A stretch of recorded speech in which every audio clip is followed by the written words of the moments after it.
So here, the Linaro Connect, you were talking something just after the open hours. What are you talking about? Yeah, so I gave a session after open hours on a new 96 boards initiative that we've been working on called Open Source Academics. Now, Open Source Academics is kind of, what it sounds like, trying to bring academics to an open source ecosystem.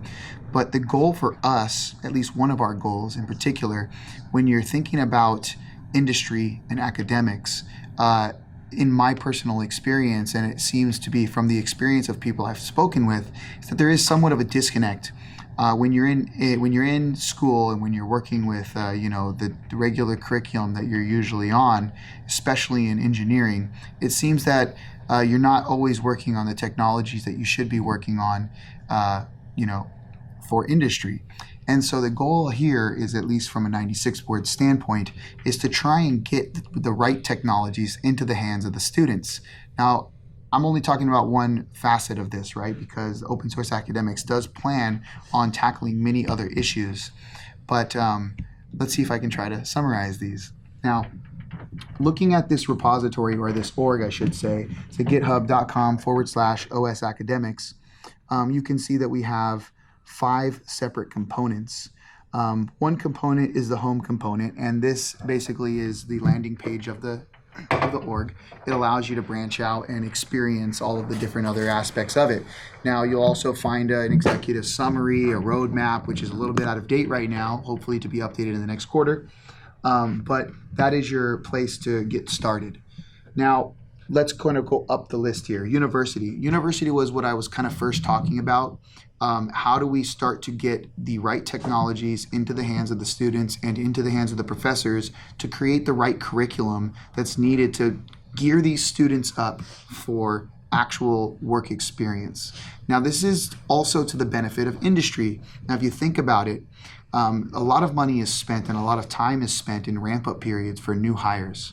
If you're able to get the right technologies into the hands of the students and have the professors teach the right curriculum with an influence from industry, incentivizing the academic side of things, you could be not only helping the students get jobs, but also lowering their barrier of entry into that particular industry. So a very nice aspect here. What we're trying to do is we're trying to set up a nice user interface, nice platform for people to start collaborating on in this regard. When you look at training and workshops, it's somewhat similar, but not to such a high standard. So, when it comes to university level curriculum, there is going to be a lot more needed to make sure that that curriculum is actually usable in universities. So we'll need to work a lot closely with universities and professors to make this actually happen. This will most likely be the component of this initiative that takes the longest to achieve. And it is one of our biggest goals. Now, one more aspect of this before I jump to these other ones is, you see a lot of very nice universities out there, and you see a lot of very passionate professors. And these are the best kind, right? The best professors are the passionate ones that want to teach you. But a lot of times, the professors don't have the resources that they need to teach the things that they want to teach. And, creating this digital file cabinet in an open source ecosystem can definitely bring this type of curriculum and forward to the professors that want to teach it. So essentially creating this digital file cabinet, allowing professors who want to teach things that they might not have had access to.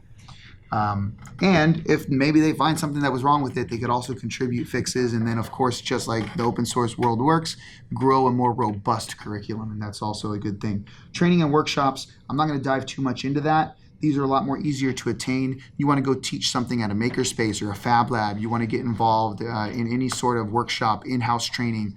Hosting your curriculum in an open source way could allow other places to use it, as well as building up and, of course, creating a more robust curriculum for your workshops or your training sessions. Now, one that I found interesting, and this is going to be the one that most likely hits the repository first, is the bounties component. And the bounties component can be looked at simply as a almost infinite, unending hackathon, right? Okay, so now I mentioned I want to create a situation where industry can incentivize students and academics, professors, let's just say all academics, to contribute back things and work with the technologies from industry. The bounty system allows industry, and more specifically 96 Boards partners, but of course everyone is welcome, to pick a technology, pick an amount of time they feel is necessary to complete this task, or I should say assign a task and pick a time. Pick a technology, start over. Pick a technology, assign a task, and then assign a time to complete that task, and then incentivize. By incentivizing and giving these students or professors something to complete, you allow them to almost compete for the incentive. This is a bounty. Now, what happens here is we're generating a way for, say, students, and this is just one use case, students to actually build up their digital portfolio to get experience in things that they would have otherwise not had the opportunity to get familiar with. This lowers again the ramp up time for students who are trying to get into industry, but also when you're looking at freshman and sophomore level students, especially in the college area, the college range, they're usually trying to find internships that are taken up by the more experienced students.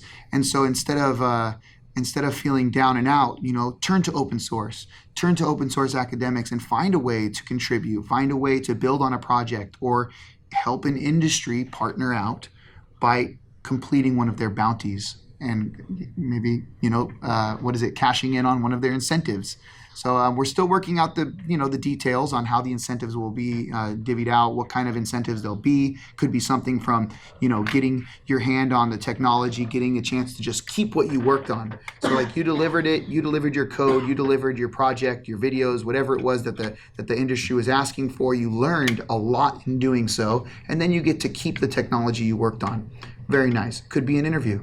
So what is the part that open source academics or 96 Boards or Linaro is doing here, and who's going to join? Who's supposed to join this project? Well, so right now it's very much in its early stages. There's a few of our partners who have showed interest in wanting to participate in this. And there are several universities who have showed interest in wanting to participate in this. But in a way, it is somewhat the chicken and the egg. We're trying to figure out how we can, plant this initial seed and watch it grow, right? Because, again, this is this give and take between industry and academics. This is uncharted territory for me in particular, and we're really looking forward to seeing how it can grow. Now, I will say, what I would really like to see is the initial push being made from the university. So, generating the first stream of curriculum around already accessible technology will really give this or really be the catalyst for this to take off, because industry will really start to see the functionality of this and start to utilize it. I know that on 96 Boards behalf, I plan on launching some of the first bounties. Once the system is up and running, I will be launching some bounties, and we will hopefully see that take off. So that means there could be a bounty about getting something to work on these, and then somebody would try to get the bounty, and then if they succeed, they win it?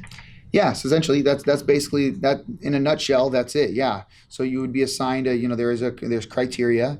You fulfill the criteria for the bounty, you get it, right? And so that's the system that we're trying to set up, and we're trying to have it ongoing. But the beautiful thing about this, right, is that it's not just 96 Boards. We're really hoping that industry latches onto this and give them a nice platform, a nice interface to use, so that they can post bounties all across and figure out the ways that they want to start working with this.